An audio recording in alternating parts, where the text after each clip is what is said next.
Hello guys, welcome back to public wits of humanities. तो जैसे कि हम यूजीसी नेट हिस्ट्री या कोई भी स्टेट का सेट स्लैट के हिस्ट्री सब्जेक्ट की प्रिपरेशन कर रहे थे, तो हमने कॉन्सेप्ट आइडियाज़ और टर्म्स से शुरू किया था। हमने अभी तक के 21 टर्म्स पढ़ चुके हैं। अब हम 22nd टर्म पे आ गए हैं, जो कि है बोधिसत्व। तो चलो फटाफट शुरू करते हैं। देखो, बोधिसत्व मतलब क्या? Buddhist deity who attain highest level of enlightenment. ठीक है, जिसने भी सबसे ऊपर लेवल का एनलाइटनमेंट अचीव कर लिया उसे बोलते हैं बोधिसत्व। पर यहाँ पर उसने अचीव करने के बावजूद भी उसको अचीव करके बैठ नहीं गया, but delays their entry in paradise in order to help others. यहाँ पर यही बात कही गई है कि अगर हमने अचीव कर लिया है पूरा अपना एनलाइटनमेंट, उसके बावजूद भी हम पैराडाइज में एंटर नहीं किए हैं। क्यों? ताकि हम यहाँ पर रहकर दूसरों की भी हेल्प कर सके, ताकि वो भी इस स्टेज पर आ जाए एनलाइटनमेंट के। ठीक है, holds the highest level of intellect and discipline. ठीक है, अब देखो, इतना नॉर्मल सी बात है कि इनके अंदर बहुत ज़्यादा इंटेलेक्ट का लेवल है। इंटेलेक्ट मतलब क्या? सोच, सूझबूझ। ठीक है, इंटेलेक्ट का लेवल बहुत ज़्यादा हाई रहता है, डिसिप्लिन का लेवल बहुत ज़्यादा हाई रहता है। क्यों? क्योंकि ये अदर ह्यूमन बींग्स को भी प्रमोट करते हैं, मतलब हेल्प करते हैं एनलाइटनमेंट के जर्नी में। याद रखना कि बोधिसत्व जो होते हैं वो क्या प्रैक्टिस कर रहे हैं? परमितास। परमितास क्या होता है? बोधिसत्व के पाथ पे जाने के लिए जो परफेक्शन चाहिए रहता है उसे बोलते हैं परमितास। परमितास जैसा कॉन्सेप्ट जो है ना, वो सेम टू सेम जैनिज्म में भी है, पर जैनिज्म में उसका दूसरा नाम है।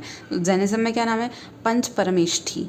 ठीक है, यहाँ पे बुद्धिज्म में परमितास और जैनिज्म में है पंच परमेष्ठी। पंच परमेष्ठी मतलब क्या? रिलीजियस अथॉरिटीज़ की हायरकी जो कि जैनिज्म में होती है। जैसे कि देखो, अरिहंत, सिद्धास, आचार्यास, उपाध्यायस और सेंट और मॉन्क्स। अब देखो, अरिहंत सबसे ऊपर, ये ऐसी सीढ़ियाँ जा रही है, याद रखना। सबसे ऊपर आता है अरिहंत, जो हाईएस्ट अथॉरिटी रहती है जैनिज्म की। उसने डिस्ट्रॉय कर दी रहते वाइसेस। ठीक है, वर्च्यू वाइसेस अपने पढ़े हुए हैं। ठीक है, जो भी अपने माइंड में, जो भी अपनी बॉडी में जो भी बुरी ख्याल आते हैं, जैसे कि गुस्सा है, ग्रीड है, ये सब जो चीज़ें हैं उसको ख़त्म कर देता है ये। तो ये अरिहंत हाईएस्ट अथॉरिटी होती है जैनिज्म में। अरिहंत के नीचे आते हैं सिद्धास। सिद्धास मतलब क्या? ऐसे सोल्स जिन्होंने इमेंसिपेशन गेन कर लिया है, जो फ्री हो चुके हैं बर्थ और डेथ की साइकिल से। थर्ड आ गया हमारा आचार्यास। आचार्यास कौन होते हैं? जो डिफरेंट ऑर्डर्स जो होते हैं जैनिज्म में, उनके जो हेड होते हैं उन्हें आचार्य कहते हैं। उनका मेन फंक्शन क्या होता है? ऑर्डर देना और डिसिप्लिन मेंटेन करना संघ में। फिर आता है आचार्य के नीचे उपाध्यास। उपाध्यास क्या होते हैं? जिनके पास बहुत ज़्यादा स्क्रिप्ट, जैनिज्म के जो रिलीजियस टेक्स्ट होते हैं उसका नॉलेज होता है, और वही नॉलेज वो दूसरे लोगों में बांट देते हैं। और सबसे लास्ट में 5th वाले नंबर पे आ गया सेंट्स और मॉन्क्स, जो कि जिन्होंने अपनी वर्ल्ड को रिनाउंस कर दिया और वर्ल्ड का त्याग कर दिया हो। क्यों? For the spiritual pursuit. उनको स्पिरिचुअल गेन चाहिए, इसलिए उन्होंने ये सब त्याग कर दिया है। तो ये होता है, ये जो है पंच परमेष्ठी। अब आपको समझ में आ गया। हम तो वैसे बोधिसत्व पढ़ रहे थे जो बुद्धिज़्म का है, पर यह आप याद रखना एक्स्ट्रा नॉलेज के लिए कि बोधिसत्व लोग प्रैक्टिस करते हैं परमिता, जो कि पाथ रहता है परफेक्शन के लिए फॉर बिकमिंग बोधिसत्व। और परमिता जैसे ही सेम कॉन्सेप्ट है जैनिज्म में, जिसको बोलते हैं पंच परमेष्ठी, जिसमें अरिहंत, सिद्धा, आचार्य, उपाध्याय, सेंट, मॉन्क्स आते हैं। अब देखो, बोधिसत्व जो है ना, उसकी दो डेफिनेशन है। एक थेरावेदा। अब देखो, सबको पता है थेरावेदा और महायाना दो पार्ट्स है बुद्धिज़्म के। तो थेरावेदा में बुद्धिज़्म की डेफिनेशन क्या दे रखी है कि ऐसा इंसान जिसने कसम खा ली कि हम तो बुद्धा बनेंगे, और वो इंसान को लिविंग बुद्धा जो रहता है, जो असली में जो अभी बुद्धा है, वो भी गारंटी देता है कि हाँ भाई, तुम में वो कैपेबिलिटी है, तुमको हम अश्योरेंस देते हैं कि तुम बुद्धा बन जाओगे। तो बस ऐसे इंसान को बोधिसत्व कहते हैं थेरावेदा में।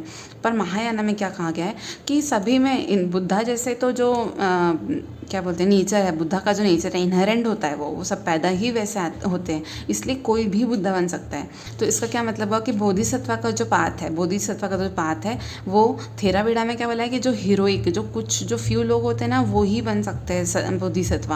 पर यहाँ पे महायाना में क्या बोला है कि अरे तो भैया नॉर्मल है, हर कोई दूसरा इंसान, सभी में ऐसी कैपेबिलिटी है कि वो बुद्धा बन जाए, तो इसमें कोई बड़ी चीज़ नहीं है। तो महायाना में इसको एकदम कॉमन माना गया है।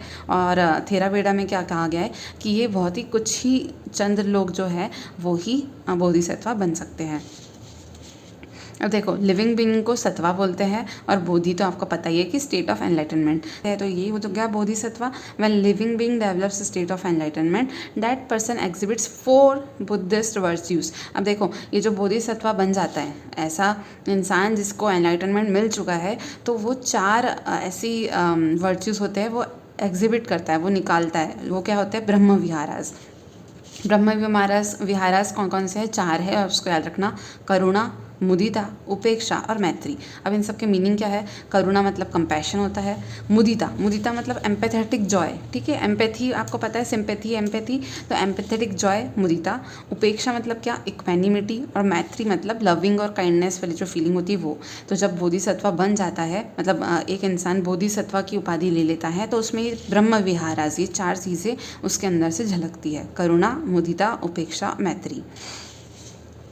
अब याद रखना कि 8 प्रोमिनेंट बोधिसत्वास रह चुके हैं, ठीक है, इन सब के आपको नाम याद रखना, और ये सभी में कुछ ना कुछ ऐसी क्वालिटी है, कुछ ना कुछ ब्रह्म विहारा की मेन क्वालिटी रहती है। जैसे कि अवलोकितेश्वर, इनमें क्या था? बुद्धा का कंपैशन था, ठीक है, करुणा था, मतलब मंजुश्री, इसमें बुद्धा की विजडम थी। सामंत भद्रा, इसमें बुद्धा के एस्पिरेशंस थे। कृतिगर्भा, बुद्धा की मेरिट। मैत्रेया, बुद्धा की एक्टिविटी। वज्रपानी, बुद्धा की पावर। सर्वनिवारण विष्कंभिन, इसमें बुद्धा की क्वालिटीज़। और अकासागर्भा, बुद्धा की ब्लेसिंग्स। तो ये जो है ये 8 बोधिसत्व थे, और ऐसा हमारा ये बोधिसत्व वाला टॉपिक ये जो है ख़त्म होता है।